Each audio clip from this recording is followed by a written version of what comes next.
नमस्कार बंधुरा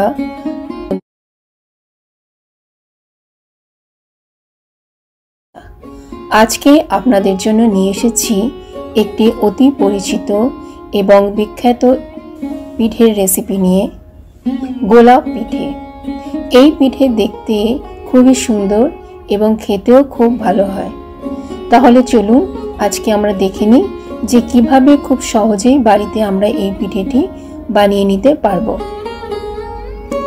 এই পিঠেটি বানানোর জন্য আমাদের লাগবে 1 কাপ চালের গুঁড়ো আর 1 কাপ ময়দা। আপনারা বাজারের চালের গুঁড়ো কিনতে পারেন অথবা বাড়িতে আতপ চাল বা গোবিন্দভোগ চাল ভালো করে গুঁড়ো করে নিতে পারেন। এরপরে এটাকে ভালো করে মিশিয়ে নিতে হবে। একটা পাত্রে 2 কাপ দুধ দিতে হবে। দুধটা আগে থেকে ফুটিয়ে রাখলে ভালো হয়, কারণ এখানে আমরা দুধটাকে ফোটাবো না, শুধু একটুখানি গরম করব। 2 কাপ দুধ দেওয়ার পর ভালো করে মিশিয়ে নিয়ে তারপরে এর মধ্যে 1 চামচি ঘি দিয়ে দেব। ঘিটা দেওয়ার পর ভালো করে মিশিয়ে নিতে হবে। তারপরে ক্রমাগত নাড়তে হবে যাতে দুধটা নিচে না লেগে যায়।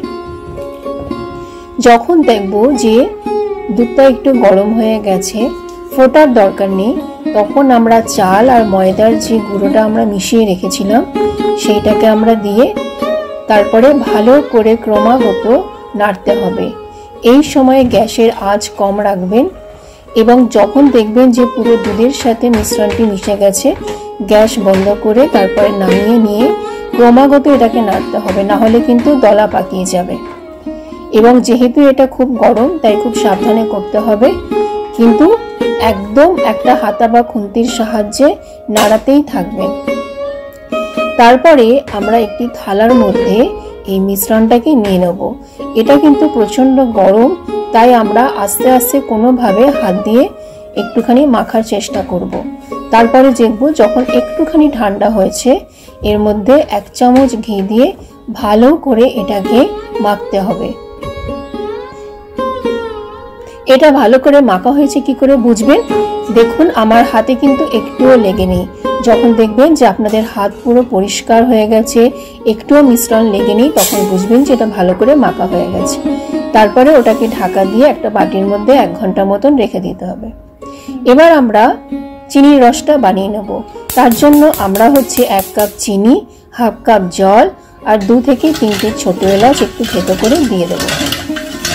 গ্যাসের আঁচ কম রাখবেন এবং ক্রমাগত এখানে নাড়াতে থাকবেন যাতে চিনিটা নিচে না লেগে যায়। চিনি না যতক্ষণ গলছে ততক্ষণ এটাকে নাড়াতেই থাকতে হবে। চিনি মোটামুটি এখানে আমাদের গলে গেছে। যতক্ষণ না চিনিটা গলছে এটাকে এইভাবে আস্তে আস্তে নাড়াতে থাকবেন আর গ্যাসের আঁচ কিন্তু এই সময় একদম অল্প রাখবেন। দেখুন আমাদের চিনি একদম গলে গেছে। যখন দেখবেন এইরকম বুদবুদ ওপরে এরকম হতে শুরু করেছে, তখন তার মানে বুঝতে হবে যে আমাদের চিনির রসটা তৈরি হয়ে গেছে। গ্যাস বন্ধ করে দিয়ে ওপরে একটু লেবুর রস দিতে হবে যাতে চিনিটা ক্যারামেলাইজড না হয়ে যায়। এবার 1 ঘন্টা পরে আমাদের যে চাল গুঁড়ি আর ময়দার মিশ্রণটা ছিল সেটাকে নিয়ে আমরা আরেকবার খুব ভালো করে মেখে নেব। যদি দরকার মনে হয় তাহলে এখানে একটুখানি ঘিও আপনি এখন দিতে পারেন। এরপর ভালো করে মাখা হয়ে গেছে। এবার যেভাবে আমরা লুচির জন্য লেচি কাটি ওরকম ভাবে আমরা এখান থেকে সমান সমান করে লেচি কেটে নেব। একদম সমান না হলেও চলবে, কিন্তু মোটামুটি যেন আকারটা প্রত্যেকটা লেচির সমান থাকে। এরপরে এক একটা করে লেচি নিয়ে আমরা এইভাবে গোল গোল করে বানাবো।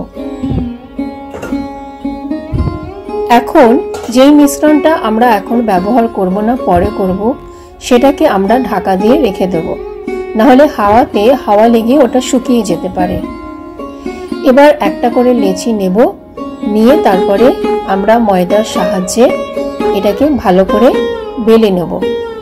খুব পাতলা করেও বেলবেন না, আবার খুব মোটা করেও বেলবেন না। পাতলা করে বেললে কিন্তু আকারটা হবে না, আর মোটা করে বেললে পরে ভাজার পরে ভেতরটা কিন্তু কাঁচা থেকে যাবে।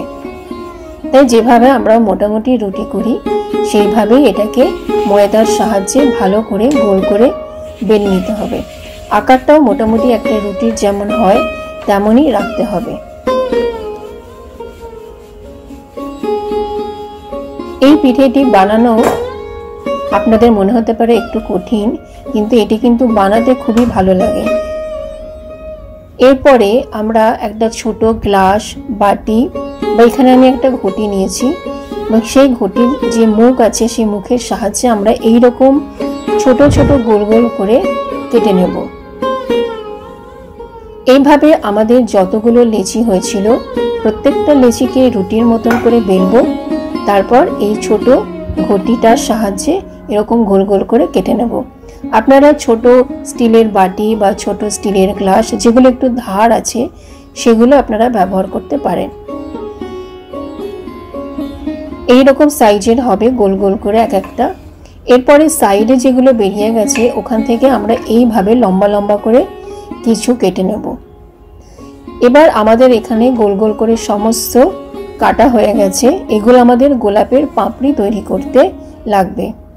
আর যেই আমরা সাইডের যেগুলো কেটে নিয়েছিলাম সেগুলো নিয়ে এই রকম করে আমরা আস্তে আস্তে রোল করে নেব। এবার এই এক একটা রোলকে মধ্যখান থেকে কেটে নেব। কেটে নেওয়ার পরে এগুলো হচ্ছে গোলাপের মধ্যখানে আমরা এটাকে ব্যবহার করব।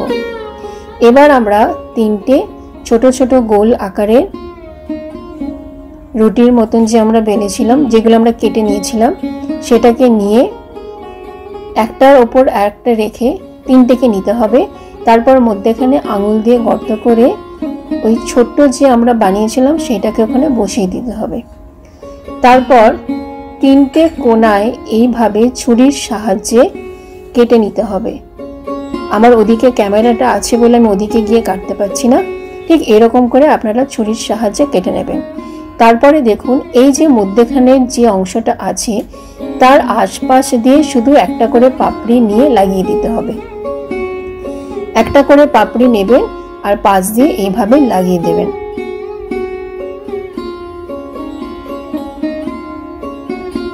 এবং এটি কিন্তু খুব হালকা হাতে করতে হবে, কোনো রকম তাড়াহুড়ো করা যাবে না বা গায়ে জোর দিয়ে পাপড়িগুলোকে তোলা যাবে না, তাহলে কিন্তু এটা ছিঁড়ে যেতে পারে। দেখুন আমাদের গোলাপ কিন্তু আস্তে আস্তে তৈরি হয়ে যাচ্ছে।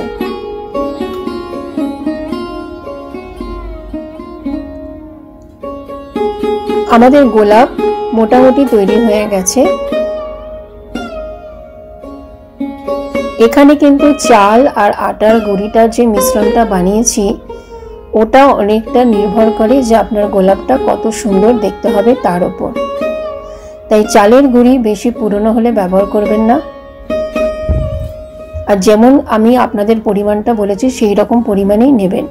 দেখুন আমাদের বড় একটা গোলাপ ফুল তৈরি হয়ে গেছে।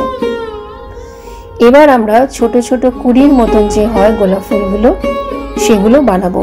তার জন্য চারটে এই ছোট ছোট গোল গোল যে রুটির মতন আছে আমরা একটার উপর একটা লাগাবো।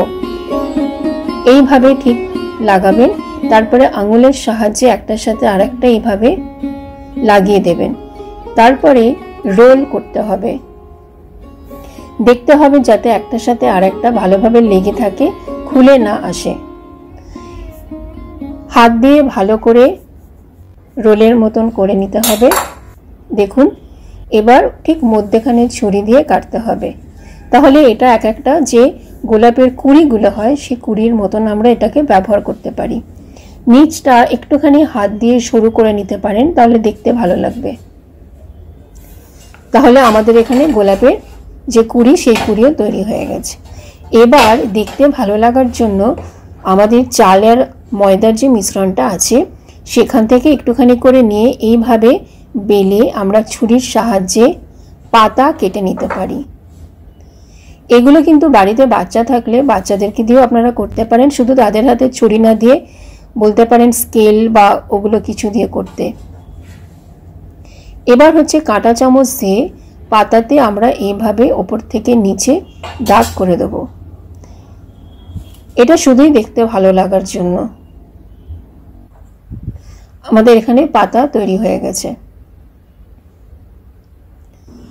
এখানে দেখুন আমাদের বড় গোলাপ, কুড়ির মতন গোলাপ এবং পাতা সব তৈরি হয়ে গেছে। এবার এখানে আমরা 1.5 কাপ মতন সাদা তেল দিয়ে দেবো। তেল গরম হয়েছে কিনা কি করে বুঝবেন? একটুখানি ময়দার অংশ দিয়ে দেখবেন, যেটা যদি ওপরে উঠে আসে তাহলে তেলটা গরম হয়ে গেছে। এবার গ্যাসটাকে লো করে আমরা এক এক করে সমস্ত গোলাপগুলো দিয়ে ভাজবো। আপনাদের কড়াইয়ের যে আকার সেই আকার অনুযায়ী দেবেন, যাতে একটার সাথে আর একটা না লেগে যায়। এখানে আমার কড়াইটা খুব একটা বড় নয়, তাই আমি একসাথে বেশি দিইনি। এবং ক্রমাগত এটাকে নাড়তে হবে আর ওপর থেকে তেলটাকে দিতে হবে। খুব বেশি লাল করে ভাজবেন না, মোটামুটি এইরকম রং হলে আমরা এটাকে তেল থেকে তুলে নেব। এবার আমাদের একটা ব্যাচ হয়ে গেছে, আমরা আর একটা ব্যাচ ভাজবো। বড় বড় যে গোলাপগুলো আছে ওগুলোকে আপনারা এইভাবে ভাজতে পারেন। ওগুলো ভাজার সময় ওপরের দিকটা আগে নিচে দিয়ে দিলে ভালো হয়। এই বড় বড় গোলাপগুলো আমাদের এখানে তৈরি হয়ে গেছে। অনেকে কিন্তু গোলাপ পিঠে শুধু ময়দা দিয়ে করে। ময়দার সাথে যদি চালের গুঁড়ি মেশানো হয় তাহলে কিন্তু এটা খুবই মুচমুচে হয় খেতে। এবার আমরা পাতাগুলোকেও ভালো করে ভেজে নেব। মনে রাখতে হবে তেল কিন্তু এই সময় কম আঁচে থাকবে আর ক্রমাগত আপনাকে নাড়তে হবে যাতে কোনো একটা জায়গা বেশি না পুড়ে যায়। আমাদের সমস্ত গোলাপ পিঠে দেখুন কি সুন্দর করে ভাজা হয়ে গেছে। এবার যদি রসটা আপনার ঠান্ডা হয়ে গিয়ে থাকে তাহলে আপনি একটুখানি গরম করে নিতে পারেন। রসটাকে ফোটানোর দরকার নেই, শুধু একটু গরম হলেই হবে। আর যদি গরম থাকে তাহলে আর কিছু করার দরকার নেই। এবার আমরা সব পিঠেগুলো এখানে দিয়ে দেব। এটাও হচ্ছে আপনার যে পাত্র তার আকারের ওপর নির্ভর করছে। যদি মনে হয় সবগুলো একসাথে হবে তাহলে সবগুলো একসঙ্গে দিয়ে দেবেন। এবার এখানে কিন্তু বেশিক্ষণ রাখবেন না, 2 থেকে 3 মিনিট মতন রাখবেন, তারপরে তুলে নেবেন। বড় বড় যে গোলাপগুলো আছে ওগুলো ওপর থেকে একটু হাতার সাহায্যে রস দিয়ে দেবেন, কারণ রসের মধ্যে কিন্তু বেশিক্ষণ রাখলে পরে এটা খুব তাড়াতাড়ি নেতিয়ে যাবে। আমাদের 2 থেকে 3 মিনিট মতন হয়ে গেছে, তাই আমরা এখন এগুলোকে তুলে নিলাম। তাহলে তৈরি হয়ে গেছে আমাদের গোলাপ পিঠে। কেমন হয়েছে আমাকে কমেন্ট করে জানাতে ভুলবেন না যেন। রেসিপিটি আপনাদের ভালো লাগলে অবশ্যই আপনাদের বন্ধু বা আত্মীয়দের সাথে এই রেসিপিটি শেয়ার করবেন এবং নিত্য নতুন রেসিপি পেতে আমার চ্যানেলটিকে অবশ্যই সাবস্ক্রাইব করবেন। আরও একটি নতুন রেসিপি নিয়ে শিগগির আসবো আপনাদের কাছে।